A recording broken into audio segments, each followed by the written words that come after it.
नेतोजी पालकर हे छत्रपती शिवाजी महाराजांच्या सुरुवातीच्या काळातील पराक्रमी सरसेनापती सरनोबत होते. 1666 मध्ये आग्रा येथील भेटीनंतर शिवाजी महाराजांच्या सुटकेनंतर मोगल बादशहा औरंगजेबाने सूड घेण्यासाठी नेतोजी पालकर यांना अटक केली.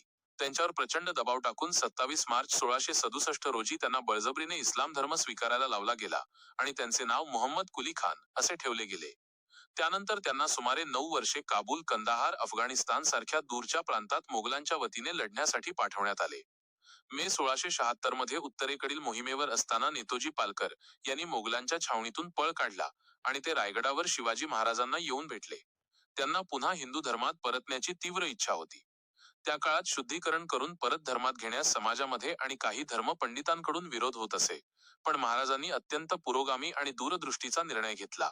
त्यांनी 19 जून 1676 रोजी नेतोजी पालकर यांना विधिवत संकेश्वर येथील मंदिरात काही नोंदीनुसार रायगडावर शुद्धिविधी करून पुन्हा हिंदू धर्मात घेतले.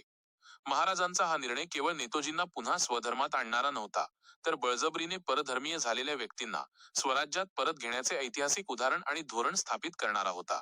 शुद्धीकरणानंतर महाराजांनी त्यांना पुन्हा मराठा सैन्यात महत्वाची जबाबदारी दिली.